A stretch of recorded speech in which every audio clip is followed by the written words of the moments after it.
Good evening students, hope you are good. Last time पे सारा discussion हो गया था। दो एग्जांपल्स बचे थे अपने, तो 12th नंबर, बहुत जबरदस्त डांस किया इसने, सब नहीं करेगा।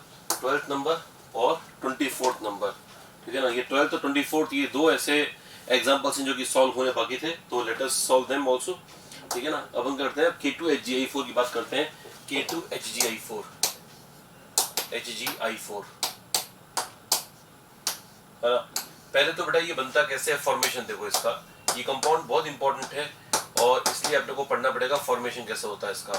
फॉर्मेशन ऐसा होता है, Hgi2 नाम का कंपाउंड होता है, इसको बोलते हैं मरकरिक आयोडाइड। क्या बोलेंगे? मरक्यूरिक आयोडाइड, क्योंकि मरकरिक आयोडाइड में मरकरी की स्टेट +2 है। इसकी रिएक्शन जब एक्सेस Ki से होती है तो Ki में I- जो है वो एक लिगेंड है, तो ये एक लिगेंड है और ये डी ब्लॉक का मेटल है, तो लिगेंड डी ब्लॉक के मेटल पे अटैक करेगा। मरकरी की ऑक्सीडेशन स्टेट 2 है और कोऑर्डिनेशन नंबर 4 है। आपको बताया मैंने, जिनी कनाडा होगी, जिंक वाले पूरे ग्रुप का कोऑर्डिनेशन नंबर 4 है, मतलब उनको 4 लिगेंड अपने आसपास अच्छे लगते हैं, क्योंकि उनको ज्यादा लिगेंड चाहिए नहीं, क्योंकि उनके डी भरे हुए हैं। तो इसका डी पूरा भरा हुआ D10 है, तो इसलिए उनमें जगह नहीं है, तो इसलिए वो लिगेंड्स को कम इन्वाइट करते हैं कि भैया संख्या में कम आना, ठीक है ना। वैसे ही कोरोना चल रहा है, ठीक है ना, मतलब वो तो मजाक की बात हो गई, लेकिन मरकरी की बात है तो ये D10 है। तो D10 वाले जो है ना वो बोलते हैं कि हमें लिगेंड्स की जरूरत कम है, तो जितना आप आगे जाओगे D8, D9, D10 वाले के कोऑर्डिनेशन जनरली आपको 4 मिलेगा। उससे पहले वालों का जनरली 6 मिलता है, लेकिन बाद वालों का 4 मिलेगा इन जनरल। बात जैसे कॉपर हुआ है ना, इनका भी 4 है। कॉपर है, मरकरी है, क्या बोलते हैं, जिंक है, कैडमियम है, ये सब इनके कोऑर्डिनेशन नंबर 4 वाले हैं। एनीवेज, तो इसका कोऑर्डिनेशन नंबर 4 है, तो यहाँ 4 I- अटैक कर देंगे। तो 4 I- में से 2 तो पहले से लगे हुए हैं, तो ये 2 I- अटैक कर देंगे, तो बन जाएगा Hgi4। अब Hgi2 तक तो न्यूट्रल था, अब 2 I- ने अटैक कर दिया। 2 I- के अटैक के कारण इस पे कितना चार्ज हो जाएगा बेटा? तो आंसर आ जाएगा 2- चार्ज हो जाएगा। और साथ में K तो बाहर है ही, तो ये K लग जाएगा। यहाँ पे कितना K लगेगा? -2 को बैलेंस करने के लिए 2 K काफी है बेटा, हट जाएगा। ये चार्ज हटा दो, ये हटा दो चार्ज, ठीक है। ये बन गया K2HgI4। अब बोलोगे सर इतनी बड़ी बड़ी बातें आपने बता दी कि K2HgI4 बनता कैसे है, हमें क्या जरूरत है, ऐसे तो हजारों कंपाउंड होंगे, बनता कैसे है, ये क्या क्वेश्चन हुआ? तो बेटा बनता ऐसे, ये इसलिए बता रहा हूँ क्योंकि इसकी खास बात क्या है वो बतानी मेरे को। ये कंपाउंड एक ऐसा कंपाउंड है जो कि नेस्लर नाम के एक साइंटिस्ट ने ये पता लगाया कि ये वाला कंपाउंड को लैब में हम एक कैटायन के डिटेक्शन के लिए यूज कर सकते हैं। वो कैटायन का नाम है अमोनियम, NH4+। तो NH4+ का डिटेक्शन करता है ये वाला कंपाउंड। ये वाला कंपाउंड जो है वो डिटेक्शन करता है अमोनियम कैटायन का, है ना। लैब में अगर अमोनियम सॉल्ट आपके पास है, तो अमोनियम सॉल्ट का कैसे पता लगाइएगा कि अमोनियम सॉल्ट है या नहीं, इसमें अमोनियम है या नहीं है, तो उसका पता लग जाता है इस रिएजेंट से। कैसे पता लगता है वो सुनना बेटा। नेस्लर नाम के साइंटिस्ट ने K2HgI4 को ऊपर वाले तरीके से बनाया और उसने क्या किया, K2HgI4 जो कि एक सॉलिड सब्सटेंस है और ऑर्गेनिक सॉल्वेंट्स में घुलता है, ये इसकी प्रॉपर्टी है। It is a solid substance dissolve in organic solvents. तो ऑर्गेनिक सॉल्वेंट्स में डिसॉल्व करके और उसमें क्या बोलते हैं, बेसिक मीडियम रखा, मीडियम बेसिक रखा, है ना। और बेसिक मीडियम में ये वाला कॉम्प्लेक्स इसके साथ रिएक्शन जब करता है तो एक ब्राउन कलर का पीपीटी आता है, ब्राउन पीपीटी। उसका फॉर्मूला होता है HgO.Hg NH2I। इसको आयोडाइड ऑफ मिलोन्स बेस भी कहते हैं, आयोडाइड ऑफ मिलोन्स बेस भी कहते हैं। अगर आप बोलोगे सर इस सब में हमें ये बता दो कि एग्जाम में आने लायक चीज क्या है, तो बेटा यहां से लेकर वहां तक कुछ भी आ सकता है, ठीक है ना। तो इसलिए इसमें ये मत सोचना है क्या इंपॉर्टेंट है, सब कुछ इंपॉर्टेंट है। बिफोर लास्ट ईयर नीट में क्वेश्चन ये वाला आया था, बनता कैसे, ये वाला कंपाउंड बनता कैसे, इस पे क्वेश्चन आया था। एग्जीक्यूशन तो आपको एक्सरसाइज में देखने को मिल जाएगा, लेकिन मैं बता रहा हूँ कि अगर आपको ये याद है, अगर आपको मैं पूछूं K2HgI4 के बनता कैसे है और आपको याद आ गया कि हाँ Hgi2 की रिएक्शन एक्सेस Ki के साथ करके बनवाया था सर ने, तो इट इज ऑल गुड, ठीक है ना, कोई समस्या नहीं आएगी आपको। अमोनियम आयन का ये वाला जो है ये इसका टेस्ट हो गया। तो ये जो रिएजेंट है यहाँ से लेकर यहाँ तक का जो रिएजेंट है उसको नेस्लर ने अपने नाम के हिसाब से पेटेंट करवा रखा है और उसका नाम है नेस्लर्स रिएजेंट।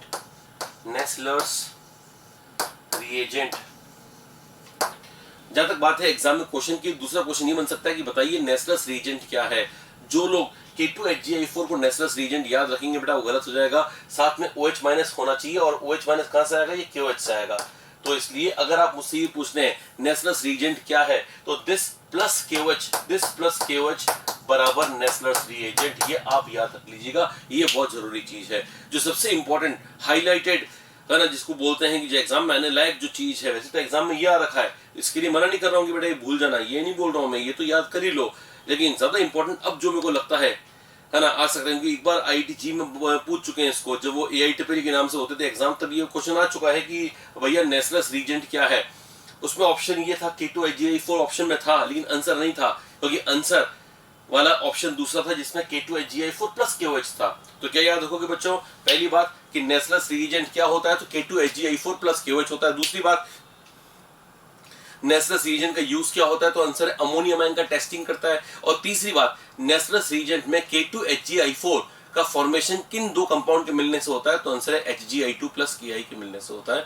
ये बात हो गई, तो आई थिंक आपको समझ में आ गया होगा। अगर आपको एक्स्ट्रा इन्फॉर्मेशन थी तो ये ध्यान रखना, अमोनियम कैटायन, अगर आपको मालूम होगा कि मैंने आपको बताया था कि आज होगा प्रभात ग्रुप नंबर 1 कहलाता है, कैटायंस का ग्रुप नंबर 1 कहलाता है, होंगी पंजाबी कुड़ियां सीधी बिंदास, ये तो याद ही होगा, तो वही ग्रुप नंबर 2 कहलाता है। आलू फेंका करो ग्रुप नंबर 3 कहलाता है, ऐसे मैंने याद करवाया था, ये जीरो ग्रुप कहलाता है।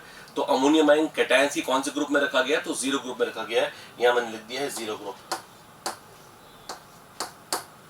सही है बेटा, याद रहेगा ना ये, तो क्या याद रहेगा, अमोनियम आयन जो कि जीरो ग्रुप का कैटायन है, उसको टेस्ट करने के लिए हमें एक रिएजेंट की जरूरत पड़ती है जिसका नाम है नेसलस रिएजेंट, जिसका फॉर्मूला है K2HgI4 प्लस KOH, और उसकी रिएक्शन अमोनियम सॉल्ट से होने पर ब्राउन कलर का पीपीटी आता है, जिसका फॉर्मूला है HgO.HgNH2i, और जिसको आयोडेट ऑफ मिलन्स बेस कहते हैं। This all common name, you need to remember it, right.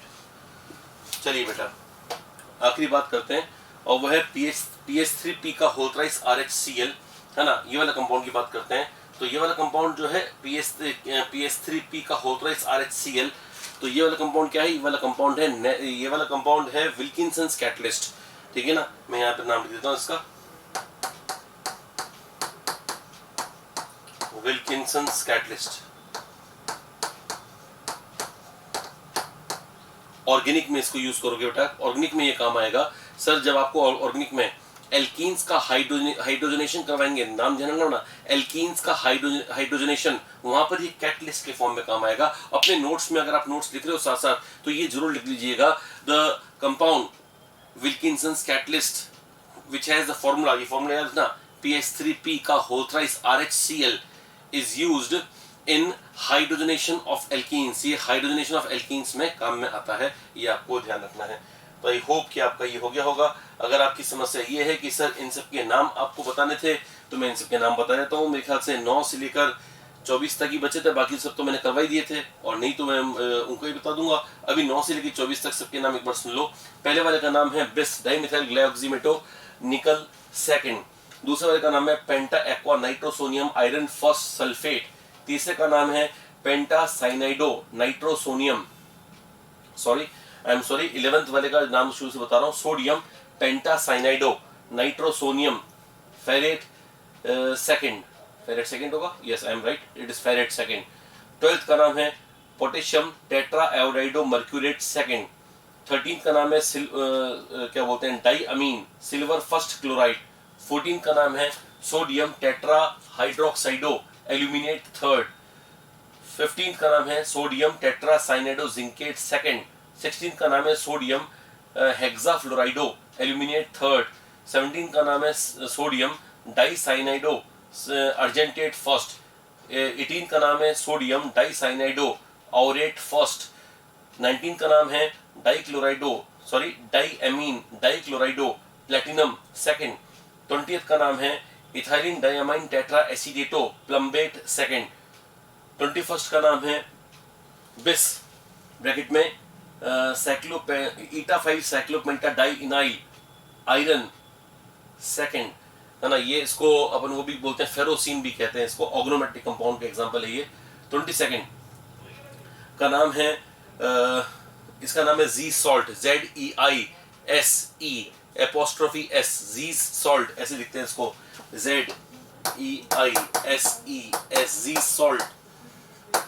Ji salt इसका नाम है, और इसका क्या बोलते हैं कॉमन नेम तो ये, और IUPAC नेम है पोटेशियम ट्राइक्लोराइडो ईटा 2 इथीन प्लैटिनेट सेकेंड। 23rd का नाम है डाई बेंजीन क्रोमियम 0। 24th का नाम है क्लोराइडो ट्रिस ट्राइफिनाइल फॉस्फीन। ट्रिस के बाद ब्रैकेट, ब्रैकेट में triphenyl phosphine rhodium first. I hope ये आपके सारे हो गए, और आपने जो भी आपके नाम लिखे हैं उनसे इनको कंफर्म कीजिएगा, है ना। इसके बाद जो टॉपिक अपना स्टार्ट होगा वो होगा isomerism. Isomerism is a very interesting topic. Interesting का मतलब आसान नहीं होता, ये ध्यान रखना बेटा। इंटरेस्टिंग का मतलब इंटरेस्टिंग है, ठीक है ना। तो आई होप ये आपको लेक्चर में कोई समस्या नहीं आई होगी। आज एक शॉर्ट ड्यूरेशन का लेक्चर था, मेरे को मालूम था कि IUPAC आपने कंप्लीट करवाना है। आइसोमेरिज्म एकदम नया लेक्चर, एकदम नए मन से, फ्रेश मन से स्टार्ट करेंगे अगले टर्न पर। धन्यवाद। Hi everyone, hope you are all doing well. और नॉमेनक्लेचर के बाद में अपना नेक्स्ट पॉइंट जो आता है आइसोमेरिज्म इन कोऑर्डिनेशन कंपाउंड्स। अगर अपन ये देखें कि इस टॉपिक में एनालिटिकल दिमाग लगाने वाली बातें कहाँ पर है, वो है आइसोमेरिज्म के अंदर, है ना। ऐसी बात नहीं कि पहले कोई दिमाग लगाने वाली नहीं थी या पहले तो बस रटना ही है, वो नहीं है। लेकिन it is to a high extent, to a high percentage I would say that the part up to nomenclature was more over from the memory point of view, ठीक है ना। उसको मेमोराइज करना पड़ेगा और थोड़ा टाइम ज़्यादा चाहिएगा। यहाँ पर समय कम और दिमाग ज़्यादा। अब ऑब्वियस सी बात है, दिमाग कम तो समय ज़्यादा लगेगा, है ना। और ऐसा कोई वो नहीं है, कई बार ऐसा भी होता है कि अच्छा को इसमें टाइम ज़्यादा लग जाता है, तो ऐसा कुछ घबराने की ज़रूरत नहीं है। लेकिन आप इसको आराम से, है ना, यूँ करना, बढ़िया तरीके से एनालिसिस करके सोच समझ के करना। रटने की इसमें कुछ ज़रूरत नहीं पड़ेगी बेटा, है ना। आइसोमेरिज्म इन कोऑर्डिनेशन कंपाउंड, सबसे पहले आपको मालूम होगा बेटा आइसोमेरिज्म लोग जनरली कंफर्टेबल रहते हैं ऑर्गेनिक केमिस्ट्री में, क्योंकि वहाँ पर आइसोमेरिज्म की कार्बन जैसे एग्जांपल सारे के सारे होते हैं, कार्बन के कंपाउंड्स होते हैं। जैसे अल्कोहल है, दिस इज से CH3 CH2OH, this is alcohol, and another compound is CH3OCH3. now this is ether। पहला वाला कंपाउंड है इथाइल अल्कोहल और दूसरा वाला कंपाउंड है डाइमिथाइल ईथर। इसमें 2 कार्बन है, कार्बन 2 है। H कितने बेटा, 3 2 5 और 1 6, H 6 है और 1 O है। इसमें भी कार्बन 2 है, H 6 है और 1 O है। मॉलिक्यूलर फॉर्मूला सेम है, लेकिन कंपाउंड तो अलग अलग है ना बेटा, बस यही है। मॉलिक्यूलर फॉर्मूला सेम है, लेकिन कंपाउंड अलग अलग है, कुछ उनमें डिफरेंस है। अब क्या डिफरेंस है वो छोड़ो, लेकिन डिफरेंस है, ये इंपॉर्टेंट है। डिफरेंस कुछ भी हो सकता है, डिफरेंस चेन का हो सकता है, डिफरेंस पोजीशन का हो सकता है, डिफरेंस फंक्शनल ग्रुप का हो सकता है, कोई और हो सकता है। वैसे के वैसे ही इनहोनी कंपाउंड्स के अंदर भी, कोऑर्डिनेशन कंपाउंड्स के अंदर स्ट्रक्चरल और स्टीरियो आइसोमेरिज्म होते हैं। स्ट्रक्चरल का मतलब है कि जिनके अंदर कोई ना कोई कनेक्शन में चेंज हुआ हो, जैसे आप देख रहे हैं बेटा, यहाँ पे कनेक्शन एकदम कितना चेंज हो गया बेटा। यहाँ पर कार्बन फिर O है, फिर कार्बन O कार्बन है, यहाँ पर O बीच में आ गया, कनेक्शन चेंज हो गया है। तो इसका मतलब ये हो गया कि अगर कनेक्शन से संबंधित आइसोमेरिज्म है तो स्ट्रक्चरल कहलाएगा। और कनेक्शन चेंज नहीं है, सारे एटम अपनी जगह पे जुड़े हुए हैं, बस उनका ओरिएंटेशन चेंज हो गया है, तो वो कहलाएगा स्टीरियो आइसोमेरिज्म, ठीक है ना। So when the connection remains same, when all the bonded atom have the same connection but their orientation has changed, then stereoisomerism occurs। Similarly, अगर क्या बोलते हैं, ये वाला जैसे ऑर्गेनिक के अंदर होता है, वैसे वैसे यहाँ पर भी स्ट्रक्चरल स्टीरियो, बस उसमें स्ट्रक्चरल में करने के तरीके अलग अलग है। Ionisation, linkage, hydrate, coordination, position etcetera. सबसे पहले तो अपना दिमाग का ऐसा तरीका बनाओ कि आइसोमेरिज्म का क्वेश्चन आता है, तो क्वेश्चन अगर ये आता है, मान लो कि फला कंपाउंड ए और बी आपस में कौन से तरह के आइसोमर्स हैं, तो सबसे पहले तो आप ये देखो आइसोमर्स है कि भी नहीं है। कई बार ऐसा होता है कि आइसोमर्स ही नहीं होते और हम देखते हैं कि कौन सा आइसोमर्स है। फॉर एग्जांपल मैंने बोल दिया कि बताओ ये वाला कंपाउंड और CH3 CHO, ये दोनों कंपाउंड्स कौन सा आइसोमर्स हैं, तो हम सोचने लगते हैं अच्छा पूछा है तो कुछ ना कुछ तो बताओ, क्योंकि हमारा तो ऐसे ही रहता है ना कि कोई सवाल पूछता है तो हम ये नहीं सोचते सवाल सही है गलत है, हम तो पहले जवाब देने में लगते हैं कि पहले जवाब सुन दे देंगे, बाद में सोचेंगे सवाल कैसा था। सवाल देखो बेटा, ये और ये आपस में कौन सा आइसोमर्स है, चेन, फंक्शनल, टोटो, मेटा वगैरह वगैरह जो भी ऑर्गेनिक में होता है वो, लेकिन जवाब होगा आइसोमर से नहीं है, क्योंकि इसमें कार्बन 2 है, इसमें कार्बन 2 है। H इसमें है 6, इसमें है कितने 4 ही है ना, 3 और 1 4, और एक ओ है, लेकिन इसका मतलब H तो अलग हो गया ना बेटा, मॉलिक्यूलर फॉर्मूला सेम नहीं है, तो मॉलिक्यूलर फॉर्मूला सेम होना पहले जरूरी है। तो अपनी आदत ऐसी बनाओ कि सबसे पहले हम ये चेक करें कि मॉलिक्यूलर फॉर्मूला सेम है कि नहीं। यदि है तो यस वो आइसोमर्स होंगे। अब आइसोमर्स होंगे तो कनेक्शन देखो, कनेक्शन डिफरेंट है या नहीं है। कनेक्शन डिफरेंट है या कनेक्शन में कहीं भी डिफरेंस आ रहा है, एक भी डिफरेंस आ रहा है, तो कनेक्शन आइसोमर्स हो गए, यानी स्ट्रक्चरल आइसोमर्स हो गए। अब स्ट्रक्चरल में कौन से होंगे वो मैं इनकी डेफिनेशन के अनुसार बताता जाऊंगा। फॉर एग्जांपल सबसे पहले मैंने लिखा है आयनेशन आइसोमर्स। देखो बेटा मैंने क्या लिखा है आयनेशन आइसोमर्स के बारे में। Ionisation isomers, these isomers gives different ions on ionisation. हम सब जानते हैं कॉम्प्लेक्स पानी में जाके आयनाइज होता है, ये कॉम्प्लेक्स है। कॉम्प्लेक्स अंदर का पार्ट आयनाइज नहीं होगा, लेकिन बाहर वाला पार्ट तो आयनाइज हो सकता है ना बेटा। तो ये वाला प्लस है तो पानी में ये माइनस, बी आर माइनस अलग हो जाएगा, ये है अलग प्लस और ये माइनस। अब बताओ ये वाला कंपाउंड और ये वाला कंपाउंड के बारे में सबसे पहली बात आइसोमर्स है या नहीं है। तो देखो इसका इसका क्या बोलते हैं molecular formula, 1 Pt 3 ammonia 1 Cl 1 Br, 1 Pt 3 ammonia 1 Cl 1 Br, right. Formula same है। कुछ लोग बोलते क्या सेम है सर, ये देखो Br बाहर और ये Br अंदर है, या अंदर ही बाहर होने को ये फॉर्मूला डिफरेंट है ना। फॉर्मूला मॉलिक्यूलर फॉर्मूला मतलब जितने भी एटम्स हैं उनको जोड़ के देखो क्या आ रहा है, तो वो सेम आ रहा है। ये दोनों का मॉलिक्यूलर फॉर्मूला सेम है, लेकिन इनका स्ट्रक्चरल डिफरेंट है। अगर आप बोलोगे स्ट्रक्चर डिफरेंट कहां पर है, आगे जाके मैं पढ़ाऊंगा कि प्लेटिनम जब 4 बॉन्ड बनाता है तो स्क्वायर प्लेनर होता है, ये भी स्क्वायर प्लेनर, ये भी स्क्वायर प्लेनर है। तो कुछ लोग बोलते हैं सर स्ट्रक्चर तो डिफरेंट हुआ ही नहीं। स्ट्रक्चर डिफरेंस होने का यहाँ मतलब होता है आइसोमरिज्म वाले टॉपिक में स्ट्रक्चर डिफरेंस होने का मतलब है कनेक्शन डिफरेंट। ये देखो यहाँ पे कनेक्शन है प्लेटिनम का 3 अमोनिया और 1 Cl के साथ में, यहाँ प्लेटिनम कनेक्टेड है 3 अमोनिया 1 Br के साथ में। कनेक्शन चेंज हुआ कि नहीं हुआ बेटा, एक भी हुआ तो सही, इसका मतलब ये कनेक्शन आइसोमर्स है यानी स्ट्रक्चरल आइसोमर्स है। अब स्ट्रक्चरल में भी आयनेशन आइसोमर की डेफिनेशन कहती है which gives different ions on ionisation. मतलब इसको आयनाइज करने पे ब्रोमाइड आयन मिलेगा, इसको आयनाइज करने पे क्लोराइड आयन मिलेगा। ये पानी में ब्रोमाइड आयन का टेस्ट देगा, ये पानी में क्लोराइड आयन का टेस्ट देगा। अगर आपकी समस्या ये है कि सब ब्रोमाइड आयन का टेस्ट कौन सा होता है, तो मैं नहीं बताऊंगा, वो आपको याद होना चाहिए क्योंकि मैंने आपको याद करा दिया पहले, और नहीं तो मैं बता दूं आपको, ऐसे ही वर्बली बता रहा हूं। बड़ा उदार दिल हूं मैं, ठीक है ना, बता देता हूं। पहले ही बताया हुआ है, फिर भी मैंने बोला नहीं बताऊंगा, अभी मैंने कहा चलो पिघल गए, बिना बच्चों को देख के पिघल गए, देख लेंगे पता नहीं क्या होगा। एनीवेज बता देता हूं कि ब्रोमाइड आयन का टेस्ट होता है कॉन्सेंट्रेट H2SO4 के साथ ही ब्रोमीन के है ना येलो ब्राउन वेपर्स दे देता है, राइट। इसके अलावा सिल्वर नाइट्रेट के साथ येलो पीपीटी देता है AgBr का। ये AgNO3 के साथ सिल्वर नाइट्रेट के साथ AgCl का व्हाइट पीपीटी देगा, राइट। Cl माइनस का एक और टेस्ट होता है क्रोमाइल क्लोराइड टेस्ट, आपने सुना होगा क्रोमाइल क्लोराइड टेस्ट। इसका मतलब इनसे आपको पता लग सकता है ये ब्रोमाइड की टेस्ट देगा अलग और ये क्लोराइड की टेस्ट देगा अलग। इसका मतलब कंपाउंड अलग अलग होते हैं, इनको डिस्टिंग्विश लैब में कर सकते हैं, राइट। अब क्वेश्चन आ गया how many ionisation isomers are possible from this compound R. ये क्वेश्चन है सोचने वाला बेटा, ये तो बड़ा ही आसान है, आसानी से जवाब दे सकते हैं कि आयनेशन आइसोमर्स है। एग्जाम में कोई जरूरी ठप्पा नहीं लग रखा है कि नीट है तो आसानी आएगा।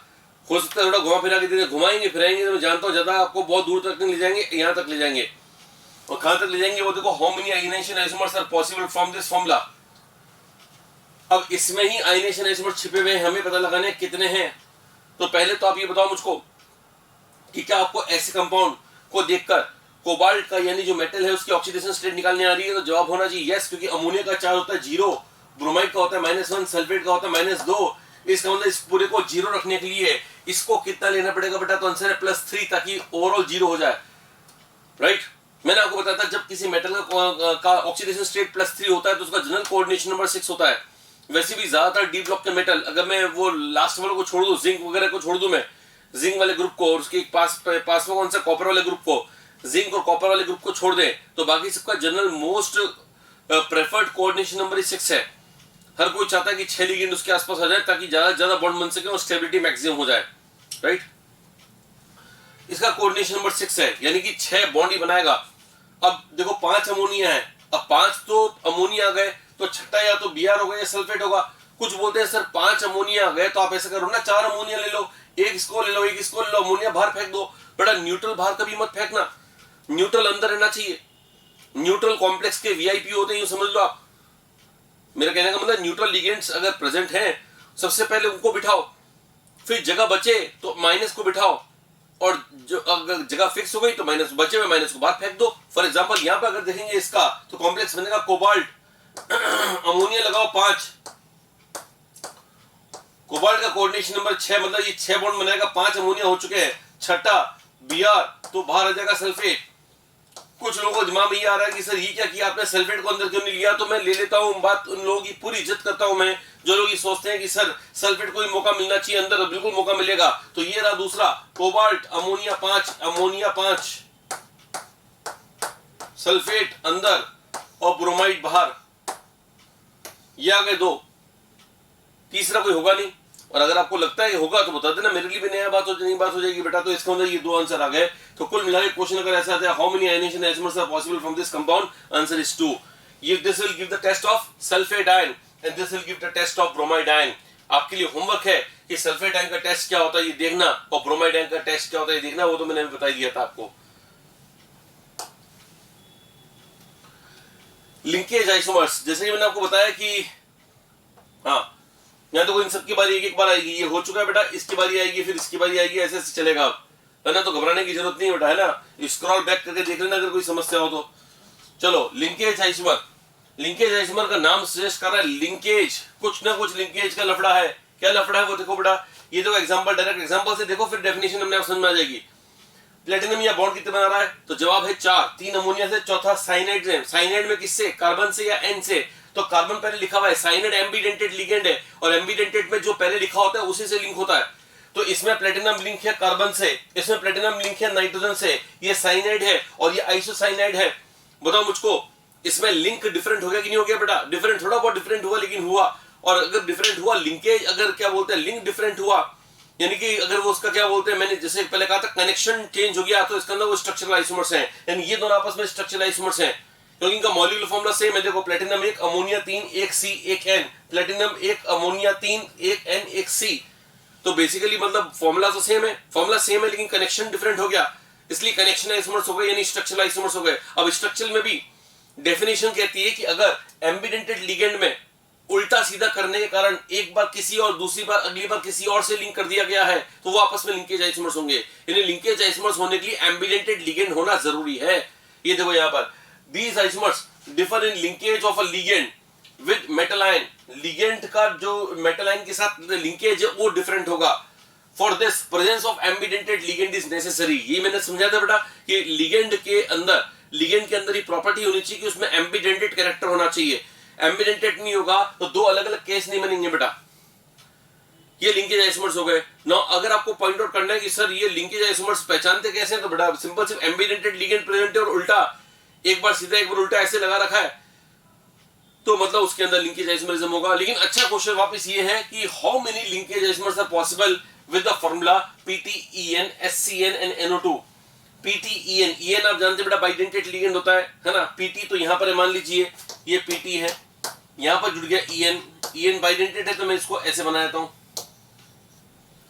है ना। और एक जगह SCN है और एक NO2 है। अब SCN NO2 है, अब आप जानते हैं बेटा कि SCN NO2 है, तो मैं यहां लिख देता हूं कि सबसे पहले तो मैं लिख देता हूं SCN और NO2। अब बताओ इन दोनों में से एम्बीडेंटेड लिगेंड कौन है, तो जवाब है दोनों। ये थायोसाइनेट हो S है क्योंकि S पहले लिखा हुआ है, ये नाइट्राइट तो N है क्योंकि N पहले लिखा हुआ है। तो अगर मैं दोनों को चेंज करूंगा तो कुल केसेस हो जाएंगे 2 दूनी 4, क्योंकि 2 टाइप से ये रिप्रेजेंट होगा और 2 टाइप से ये रिप्रेजेंट होगा, तो 2 into 2 is 4। किसी को समझ में नहीं आ रहा हो कि सर बहुत जल्दी जल्दी बता रहे हैं, तो देख लो बेटा कि कैसे होगा। SCN NO2 SCN ONO, मानते हो मेरी बात। SCN के साथ 2 केस हो गए, तो NCS के साथ 2 केस होंगे, NCS NO2 और last NCS ONO। O NO, मतलब ये मैं कोई एक्सक्लेमेशन नहीं दे रहा हूं, ओ नो ऐसा कुछ नहीं, ये ONO लिखा हुआ है इसलिए ओ नो कह रहा हूं। ये देखो 4 हैं, तो 4 केस हो गए। एक तो ये मतलब ये तो फिक्स है, कंफ्यूज मत होना बेटा, ये मत सोचना ये क्या बना दिया और ये क्या बना दिया, ये तो फिक्स है। एक बार प्लेटिनम के साथ ये दोनों आएंगे, अगली बार ये दोनों, अगली बार ये दोनों, अगली बार ये दोनों, यानी कुल मिलाकर अगर 3 एम्बीडेंटेड लिगेंड होते हैं, जब एक था अगर एक ही होता तो 2 आंसर आते हैं इसके। 2 है तो 4 आ रहे हैं, तो 3 है तो कितने आएंगे बेटा 6। कुछ लोगों ने 6 बोल दिया होगा मेरे साथ में, हाँ 6 गलत है बेटा, 8 होंगे। ये पावर में जाएगा, क्योंकि अगर मान लो यहाँ पर एक और लिगेंड होता, सपोज एम्बीडेंटेड XY, सोचना अगर ये XY होता तो ये तो 4 बनते, अभी 4 तब बनते जब X लिखा हुआ होता, फिर 4 और बनते जब Y लिखा हुआ होता। एक्स वाई में एक्स के साथ भी तो बनेगा, वाई के साथ भी तो बनेगा, तो एक्स के साथ में बनने वाले ये 4 हो गए, वाई के साथ में बनने वाले भी ये 4 हो गए, तो 4 और 4 तो 8 होंगे ना बेटा, तो ये पावर में जाएगा। तो ये ध्यान रखना कि लिंकेज आइसोमर्स के लिए एक फॉर्मूला बताता हूं आपको, लिंकेज आइसोमर्स बराबर होता है 2 की पावर n, लिंकेज आइसोमर्स बराबर 2 की power n, where n is the number of ambidentate ligands, got it, n is the number of ambidentate ligands. अच्छा क्वेश्चन है, ध्यान रखना बेटा, ठीक है ना। चलो हाइड्रेट आइसोमर्स, हाइड्रेट पानी से संबंधित है।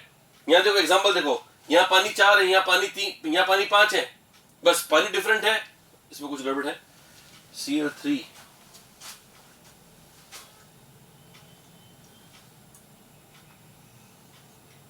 अब सही लग रहा है, गलती हो जाती कभी कभी हमसे भी, आइडियल सिस्टम दुनिया में एग्जिस्ट नहीं करते हैं, राइट। चलो तो कोबाल्ट, पानी यहाँ पे 4 है, यहाँ पानी 6 है, यहाँ पानी 4 है, यहाँ पानी 6 है, इसका मतलब ये पानी डिफरेंट है, बस इसी से संबंधित है। डब्बे में, मैं सिंपल से भाषा में बोल रहा हूं, देशी भाषा में, डब्बे में पानी के मॉलिक्यूल की संख्या डिफरेंट हो जाए तो इस आइसोमरिज्म को, अगर इससे आइसोमरिज्म डेवलप हो रहा है, अगर डेवलप हो रहा है तो ये हाइड्रेट आइसोमरिज्म होगा।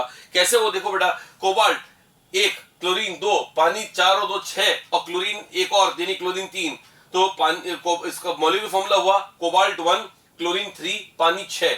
इसमें कोबाल्ट 1, क्लोरीन 3, पानी 6, फॉर्मूला सेम आ गया ना बेटा। जब फॉर्मूला सेम आ गया, लेकिन डब्बे में पानी के मॉलिक्यूल की संख्या डिफरेंट है, कोऑर्डिनेशन स्फीयर में वाटर मॉलिक्यूल्स के लिंकेज, वाटर मॉलिक्यूल के जो नंबर हैं वो डिफरेंट है, बस उससे हो गया हाइड्रेट आइसोमर्स। देखो क्या लिखा है, these occurs due to difference in the number of water molecules present in the coordination sphere।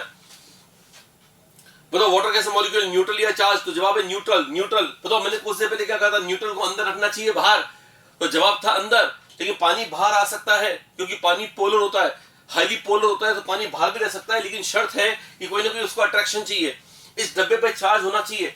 अब बोलोगे सर हमें इतनी बातें कैसे पता पड़ेगी कि डब्बे पे चार्ज है कि नहीं है? तो निकालो, ये Cl है, Cl पे चार्ज माइनस है, तो इस पे क्या हो गया प्लस, और अगर ये प्लस है तो पानी को अट्रैक्ट करेगा, इसका ना पानी बाहर भी रह सकता है, यानी पानी कितना जोरदार मॉलिक्यूल है बेटा, पानी अंदर भी रह सकता है, एक्सक्यूज मी,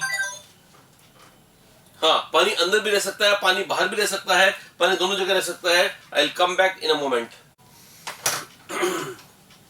हाँ तो बेटा मैं बोल रहा था कि डब्बे में पानी के मॉलिक्यूल की संख्या डिफरेंट होनी चाहिए। देखो यहाँ पानी के मॉलिक्यूल है 4, ये 6, जबकि मॉलिक्यूलर फॉर्मूला सेम है, जो इसका मॉलिक्यूलर फॉर्मूला दिखेगा आपको वही की वही इसका दिखेगा, तो इसका मतलब ये कि when the molecular formula of two coordination compound is same but there is difference in the number of water molecules present in the coordination sphere, then those isomers should be called as hydrate isomers। As you can see here, these occurs due to difference in the number of water molecules present in the coordination sphere। इसका मतलब ये दोनों आपस में कौन सा isomers है? Hydrate isomers हैं। वापस वही, ये तो आसान बात है, जबरदस्त क्वेश्चन यहाँ पर आ रहा है आपके सामने, ये देखो ये क्वेश्चन जबरदस्त है। अब आपको यहाँ तो समझ में आई गया, पानी का मॉलिक्यूल न्यूट्रल होते समय, न्यूट्रल होने के बावजूद भी बाहर रह सकता है। ये वरदान इसको इसलिए मिला है क्योंकि ये हाईली पोलर है और ये आयन से अट्रैक्ट हो सकता है। लेकिन ये ध्यान रखना कि अगर न्यूट्रल कॉम्प्लेक्स है तो पानी के लिए बाहर उठना बड़ा मुश्किल हो जाएगा। जनरली ये पानी का मॉलिक्यूल इससे हटके इवेपोरेट कर जाता है, इसलिए ये ऐसे कंपाउंड एग्जिस्ट नहीं करवाने हैं। अगर अपने सामने ऐसी समस्या आए, ऐसे कंपाउंड आए, तो कोशिश करना इनसे पल्ला झाड़ लें, है ना, ऐसे कंपाउंड को नहीं बनाए। हाँ, इस पे कोई चार्ज होता है तो पानी का मॉलिक्यूल बाहर रहना लाजमी है, लेकिन अगर इस पे कोई चार्ज नहीं है और फिर वाटर मॉलिक्यूल का आपने बाहर रख रखा है तो गड़बड़ होगी बेटा। तो इसका मतलब ये ध्यान रख लीजिएगा, इस क्वेश्चन को करने के लिए ये बात काम आएगी। How many hydrate isomers are possible from this compound? दिमाग लगाओ बेटा, छोटा सा कंपाउंड दे दिया हमें और कहा इससे कितने हाइड्रेट आइसोमर्स बनेंगे। How can be distinguish? Low distinguish बोलते तो काम खराब। ये बहुत बड़ा क्वेश्चन हो गया बेटा, इसको ढंग से करना है ना, ढंग से करना है, समझ के करना है। क्या है? CrCl3.6H2O। पहले तो बताओ CrCl3 में Cr की ऑक्सीडेशन स्टेट क्या है? तो जवाब है +3। थोड़ी देर पहले मैंने कहा था कि +3 वालों की जनरल कोऑर्डिनेशन नंबर 6 है। वैसे डी ब्लॉक में सबकी कोऑर्डिनेशन नंबर 6 ही होती है। अगर लास्ट 2 को छोड़ दें, एक तो जिंक वाले ग्रुप को और एक कॉपर वाले ग्रुप को छोड़ दें, तो जनरली सारे मेटल आयन से ही चाहते हैं कि उनको 6 कोऑर्डिनेशन नंबर मिले, तो ये भी चाहता है 6 मिले। अभी 6 कैसे लेगा उसको देखो बेटा। क्रोमियम सबसे पहले तो पानी के मॉलिक्यूल्स को अंदर एंट्री दो, क्योंकि न्यूट्रल है। न्यूट्रल की सबसे अच्छी जगह होती है अंदर, डब्बे के अंदर। तो सारे डब्बे में न्यूट्रल पैक कर दो 6। और बाहर 3 Cl। अब एक एक बाहर करो, क्रोमियम पानी कर दो बाहर, पानी कर दो 5 और 1 Cl लेकर आ जाओ अंदर से। जवाब में बाहर कितने Cl रह जाएंगे बेटा? Cl रह जाएंगे सिर्फ 2, क्योंकि एक अंदर आ चुका है, पानी एक बाहर फेंक दो, डॉट एक H2O। क्या ये पानी का बाहर मॉलिक्यूल रहेगा? तो जवाब में रहेगा, बिकॉज इस पे -2 चार्ज है तो इस पे +2 चार्ज है। आयंस की विसिनिटी में पानी रह सकता है, तो एकदम सही जवाब है, ये संभव है। ऐसे कैसे एक बार और किया जाए तो देख लो बेटा, किसी को दिख नहीं रहा हो तो, क्योंकि मैं थोड़ा साइज लंबा चौड़ा है तो इसलिए क्या स्टेरिक एंट्रेंस की दिक्कतें रहती हैं, ठीक है ना। तो आपको ये समझ में आ गया होगा। अब मैं यहाँ पर आ सकता हूँ, क्रोमियम पानी के मॉलिक्यूल। अब कितने बेटा? 5 की जगह अब कितने कर दें? 5 की जगह कर दें 4। क्लोरीन कितने कर दें? तो क्लोरीन कर दो 2, तो बाहर कितने क्लोरीन रह जाएंगे? तो जवाब है 1, ठीक है ना। और H2 कितने रह जाएंगे? 2 कर दें क्या बेटा? 6 थे, 4 यहाँ पर है, तो सिंपल सी बात है, कोई पूछने की जरूरत नहीं है, ट्वाइस H2O। एक बार और, क्रोमियम पानी के मॉलिक्यूल कितने कर दें? अब पानी के मॉलिक्यूल कर दो 5 के बाद आपने 4 की कर दो 3। Cl कितने कर दें? 3 और H2O 3, डॉट 3 H2O। लेकिन आप देख सकते हो बेटा, यहां पर चार्ज है +3, यहां पर चार्ज है +2, यहां पर चार्ज है +1 और यहां पर चार्ज है 0, और 0 के साथ पानी नहीं रहेगा। मतलब ये मैंने गलत बना दिया है। मतलब जो प्रेफर्ड, मोस्ट प्रेफर्ड होंगे आंसर वो होंगे 3, 1, 2 and 3। I hope you have understood this, ठीक है ना। मुझको बताओ कि मुझको बताओ बेटा, ये वाली बात समझ आ गई होगी। तो इसका मतलब ये हो गया कि अपने पास को 3 आंसर आएगा, ये 3 है। अब आपके लिए क्वेश्चन है, how can we distinguish between them. ये आपके लिए क्वेश्चन बेटा, नेक्स्ट टर्न पर इसका जवाब होगा। और नेक्स्ट टर्न क्या, आप तो अभी से सोचो कि इनको डिस्टिंग्विश कैसे कैसे कर सकते हैं। ये फर्स्ट है, ये सेकंड है और ये थर्ड है। इसको अपन डिस्टिंग्विश कैसे कैसे कर सकते हैं? आपके सामने हिंट है। पहला हिंट, पानी में हम कंडक्शन का एक्सपेरिमेंट करवा सकते हैं क्या? हिंट दे रहा हूं, जो सही है गलत आपको ढूंढना है। दूसरा, सिल्वर नाइट्रेट की हेल्प ले सकते हैं क्या? दूसरा हिंट है। तीसरा हिंट है, कॉलिगेटिव प्रॉपर्टी से चेक कर सकते हैं क्या? कॉलिगेटिव प्रॉपर्टीज अगर आपको मालूम हो तो उससे सोचना कि चेक कर सकते हैं क्या, उससे डिस्टिंग्विश कर सकते हैं क्या? ऑस्मोटिक प्रेशर से डिस्टिंग्विश कर सकते हैं क्या? ये सब चीजें हैं, ये आप सोच के जरूर आइएगा, ठीक है ना। Will discuss this in the next lecture, and then we'll take on the next type of isomerism, that is coordination, and after that coordination position isomerism, right? तो ये coordination position isomerism ये 8वां नहीं है बेटा, ये आप रब कर लीजिएगा। This is I think ionic linkage hydrate coordination position 5th, ये 5th होना चाहिए बेटा ना, तो इसकी जगह 5th कर दीजिएगा आप, ये should be 5th, right? चलो ठीक है, all the best. We'll see you in the next lecture. Thank you. हाँ बेटा जी, तो अपन एक बार क्या करते हैं कि इसको सॉल्व कर लेते हैं कि जो हमारे पास नंबर ऑफ आइसोमर्स हैं, हाइड्रेट आइसोमर्स, वो कितने होंगे, क्या होंगे। मैंने आपको समझा दिया था कि हाइड्रेट आइसोमर्स कितने होंगे, ये क्यों होंगे और ये क्यों नहीं होगा, क्योंकि इस पर कोई चार्ज नहीं है। चार्ज नहीं है तो पानी को अट्रैक्ट करने के लिए कोई ताकत नहीं है, तो इसका मतलब ये एग्जिस्ट नहीं करेगा। लेकिन इनके एग्जिस्ट करने में आपको कोई भी शक नहीं होना चाहिए, ये तो सब एग्जिस्ट करेंगे। लेकिन अब है प्रॉब्लम ये वाली, डिस्टिंग्विश वाली, इनमें डिस्टिंग्विश कैसे करें। मैंने आपको कल कुछ हिंट दिए थे, तो उसके ऊपर बात करते हैं आज अपन कि डिस्टिंग्विश कैसे करेंगे, वो देखते हैं अपन एक बार। देखो, डिस्टिंग्विश करने का पहला तरीका है silver nitrate solution, AgNO3 solution, और वो भी कैसा, एक्सेस। अगर आप बोलोगे सर कैसे करेंगे, देखो बेटा, एक तो अपने पास है CrH2O का होल 6 और यहाँ पर है Cl3, ठीक है ना, और दूसरा है CrH2O का होल 5 और यहाँ पर है Cl और यहाँ पर Cl2 डॉट H2O, और तीसरा है CrH2O4 Cl2 Cl dot 2H2O, right. तो आप मुझको बताओ बेटा, इसकी रिएक्शन और इसकी रिएक्शन अगर एक्सेस सिल्वर नाइट्रेट से हो जाए, AgNO3 से हो जाए, इसकी भी हो जाए, इसकी भी हो जाए, तो क्या होगा बेटा, ये सिल्वर नाइट्रेट का जो सॉल्यूशन है वो Ag और Cl के AgCl का पीपीटी देगा। लेकिन AgCl कितने पीपीटी देगा बेटा? 3 क्यों? बिकॉज सिल्वर कितना है यहाँ पर, 1 या 3, तो सिल्वर खूब सारा, 3 भी नहीं ज्यादा है क्योंकि एक्सेस में लिया है। यहाँ सिल्वर एक ही दिख रहा है आपको, लेकिन एक्सेस में लिया तो खूब ज्यादा है, तो ये 3 Cl की तरह तो रिएक्ट करे जाएगा।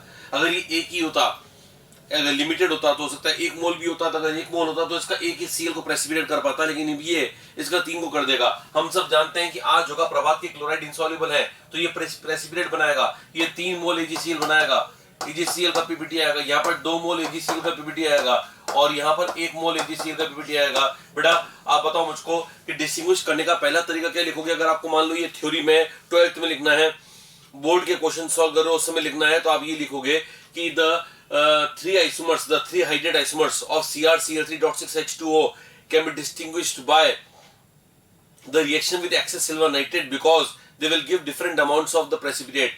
The first will give maximum, while second will give less, and the third will give the least. Right? इस प्रकार से आप कर सकते हो, है ना, कि इनमें डिस्टिंग्विश करने का पहला तरीका हो गया एक्सेस सिल्वर नाइट्रेट। ये एक्सेस लिखा हुआ है, ध्यान रखना, आपको ये कुछ भी लग सकता है। चलो मैं बना देता हूँ। अच्छा फुट गया, एक्सेस सिल्वर नाइट्रेट, ठीक है बेटा। एक और तरीका इनमें डिस्टिंग्विश करने का तरीका, ये तो पहला तरीका हो गया। दूसरा तरीका जो मैं बता रहा हूँ बेटा वो है कंडक्शन। कंडक्शन कैसे बेटा? इसको जब पानी में घोलोगे तो इसे कितना आयंस बनेंगे? तो जवाब है 4। कुछ लोग बोलते हैं 3। बेटा 3 तो ये डब्बा भी तो एक आयन है, तो इसको पानी में घोलने पे बनेंगे 4 आयंस, इसको पानी में घोलने पे बनेंगे 3 आयंस, इसके लिए 2 आयन। तो बताओ फर्स्ट, सेकंड और थर्ड में हाईएस्ट नंबर ऑफ आयंस कौन दे रहा है? ये दे रहा है, तो इसके अंदर conduction first more than second more than third हो गया है। इसका मतलब ये हो गया कि कंडक्शन वाला एक्सपेरिमेंट करवा के भी हम इनको डिस्टिंग्विश कर सकते हैं। एक और तरीका इनको डिस्टिंग्विश करने का तीसरा, और वो है क्वालिटेटिव प्रॉपर्टीज।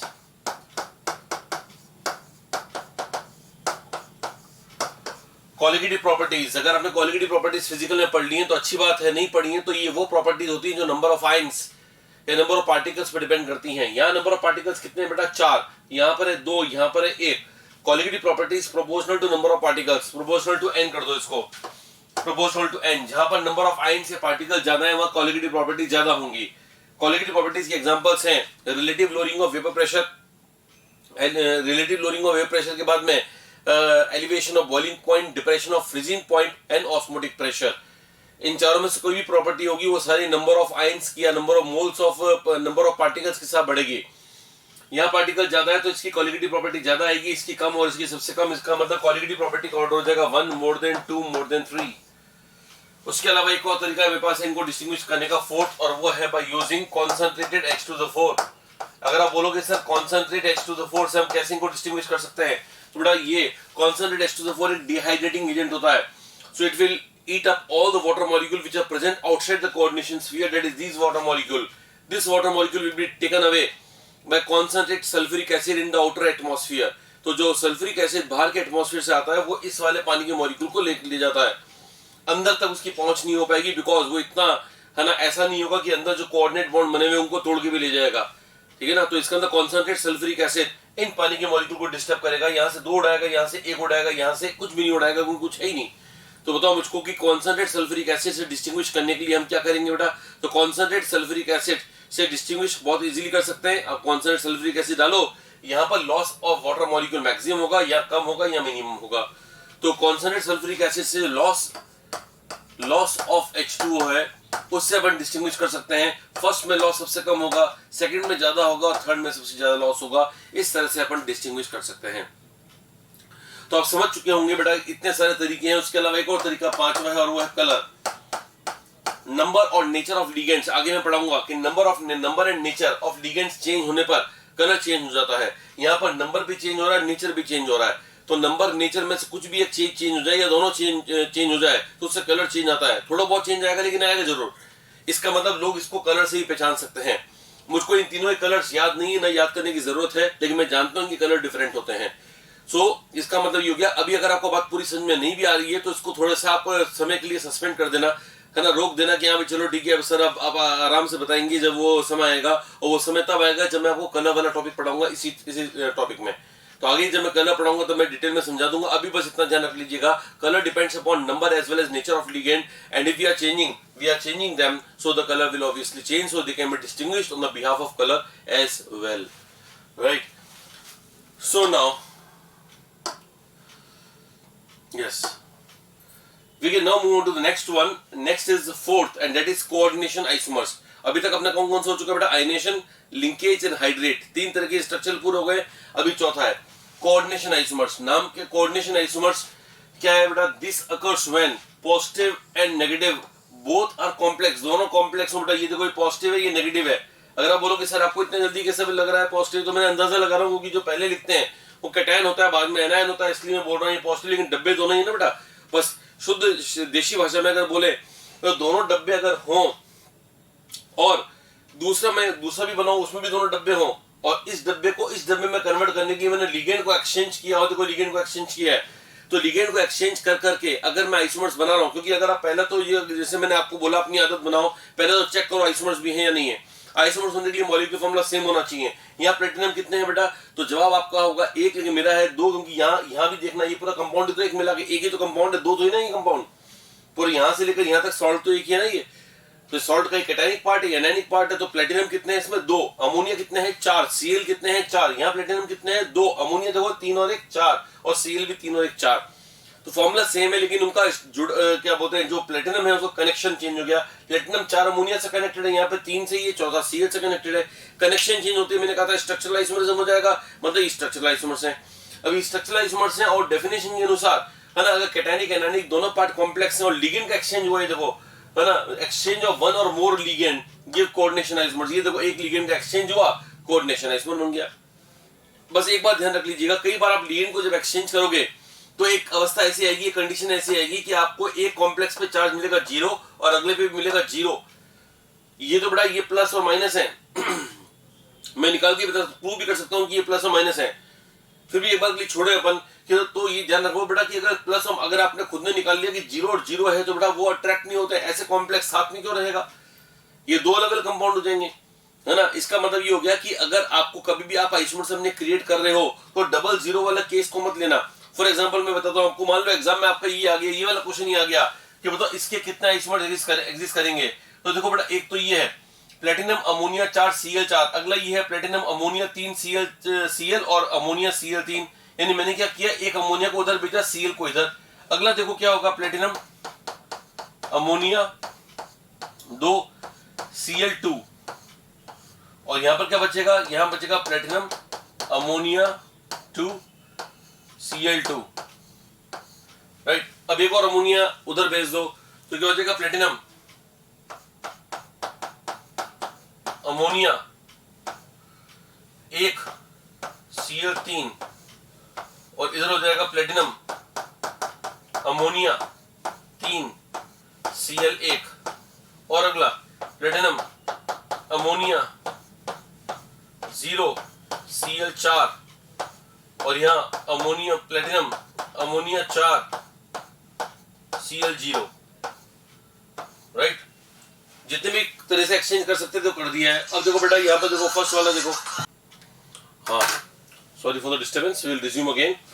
तो अपन बात कर रहे थे कि अपन ने सर बना लिया, अब अपन देखते हैं कि ये कैसे कैसे हैं। मेरे को बताओ प्लेटिनम का चार्ज निकालो बेटा जरा फटाफट। अमोनिया 4 है, मैंने कहा था प्लेटिनम का जब भी कोऑर्डिनेशन नंबर 4 होगा उसकी ऑक्सीडेशन स्टेट +2 मान लेना, तो उसकी स्टेट है +2, ये +2 है और ये 0 है, तो नेट कितना हुआ +2, तो इस पे पूरे पे चार्ज है +2।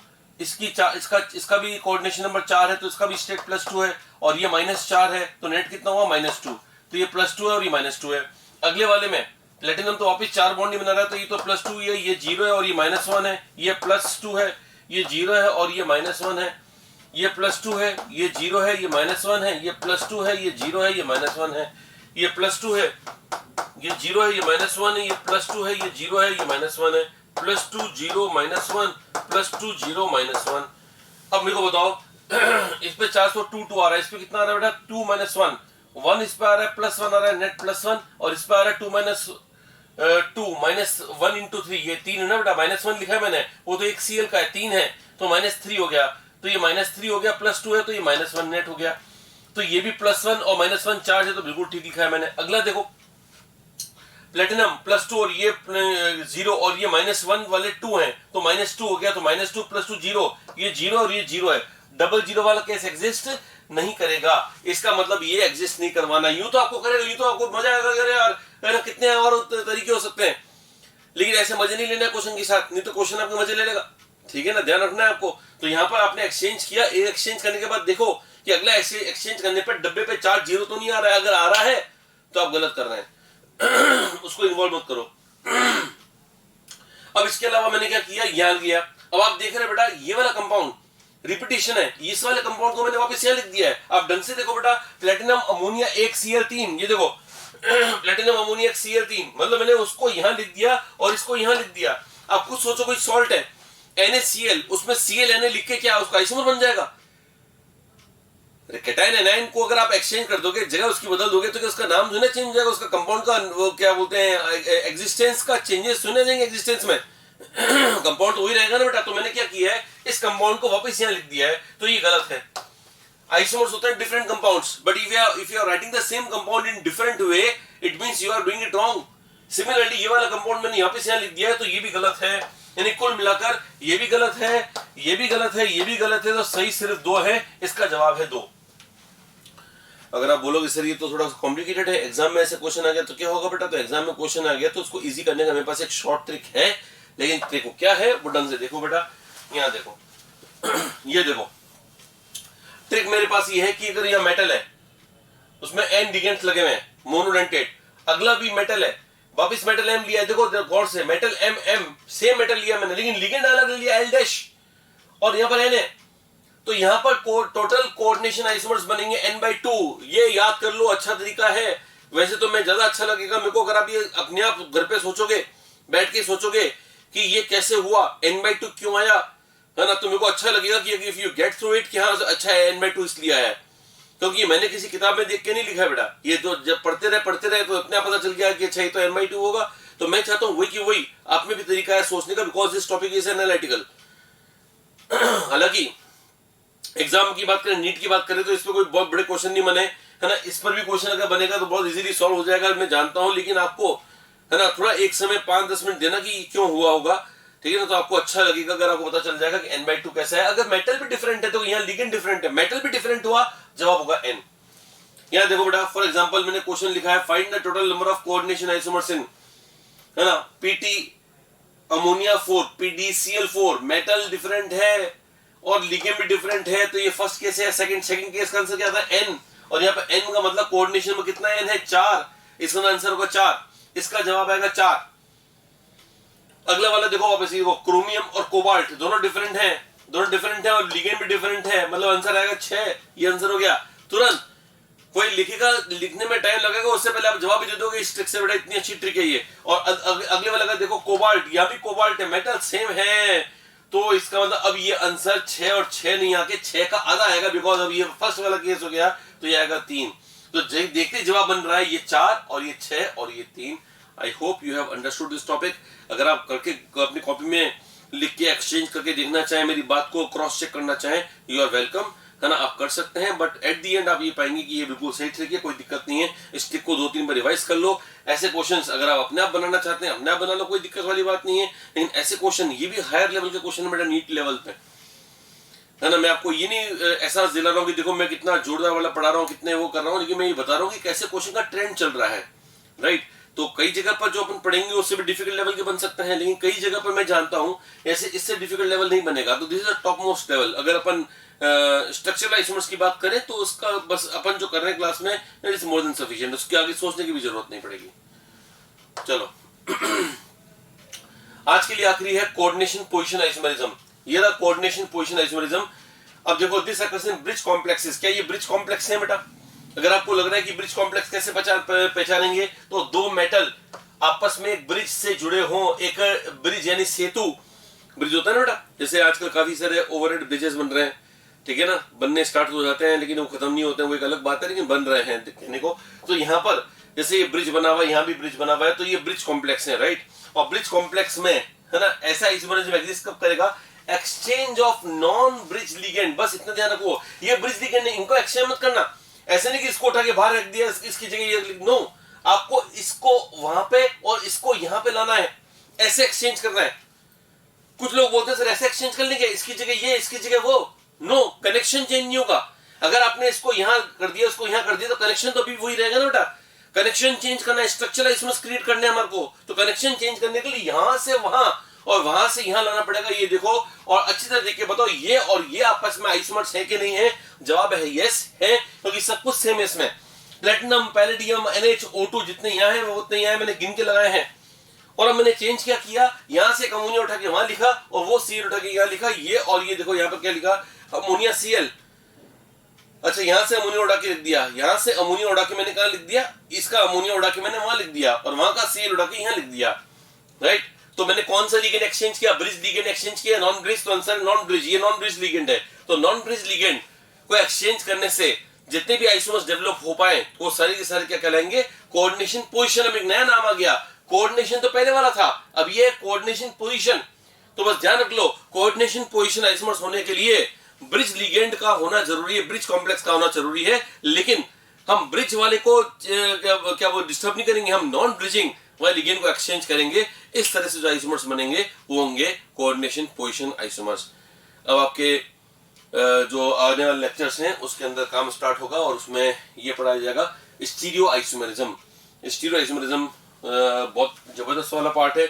Again I would repeat the same thing I had told in the last class, and that is this topic, the isomerism topic is quite analytical.